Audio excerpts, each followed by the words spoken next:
আমি কিছু কথা বলবো, আপনারা শুনে যাবেন। শেরপুর, ময়মনসিংহ এইসব বন্যার বিষয়গুলো নিয়ে। ওমর অন ফায়ার, আসন্ন ফাউন্ডেশন, আরও বিভিন্ন কন্টেন্ট ক্রিয়েটর, রাব্বি,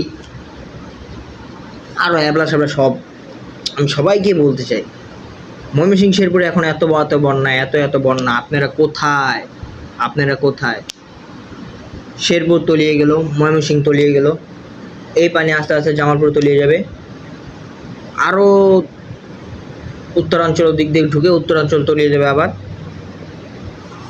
সেটা বিষয় না, আল্লাহ রহমতের মালিক, আল্লাহ রহমত করে নেবে। কিন্তু আপনাদের উচিত এখন তাদের পাশে দাঁড়ানো। আপনারা অবশ্যই এই বন্যাদের পাশে দাঁড়ান। ওমর অন ফায়ার হলো আমার একটা পছন্দের মানুষ, আমি তাকে নিয়ে বেশি কিছু বলতে চাই না। ওমর অন ফায়ার ভাই, আপনি